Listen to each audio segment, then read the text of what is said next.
La fusione APS Bus Italia, che rivoluzionerà il trasporto pubblico urbano ed extraurbano, torna a tenere banco a Palazzo Moroni. Era il 24 marzo scorso quando l'allora sindaco reggente Ivo Rossi chiese di votare la fusione, che però venne sospesa con una mozione della minoranza Leggi Lega e Forza Italia, ora al governo di Palazzo Moroni, accolta invece anche da parte della vecchia maggioranza. Oggi le carte, secondo Bitonci, sono cambiate. APS Holding entrerebbe nella nuova società Bus Italia Veneto con una quota del 45%.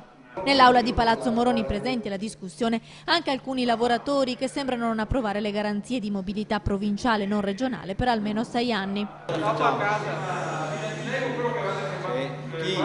abbiamo firmato niente. Vi leggo quello che era stato firmato, sono tutte quante le firme qua.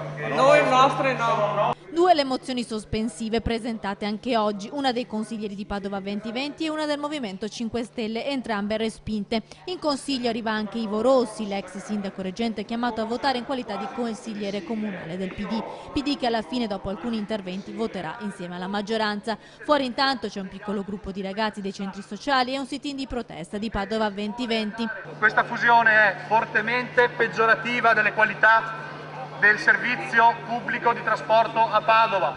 Stanno già venendo tagliati le corsie preferenziali degli autobus, stanno già venendo cancellate le piste ciclabili. All'ordine del giorno c'era anche la partecipazione in ERA SPA. Anche qui uno dei cittadini presenti ha contestato il sindaco. Tu stai cercando solo di fare cassa, stai cercando di fare cassa.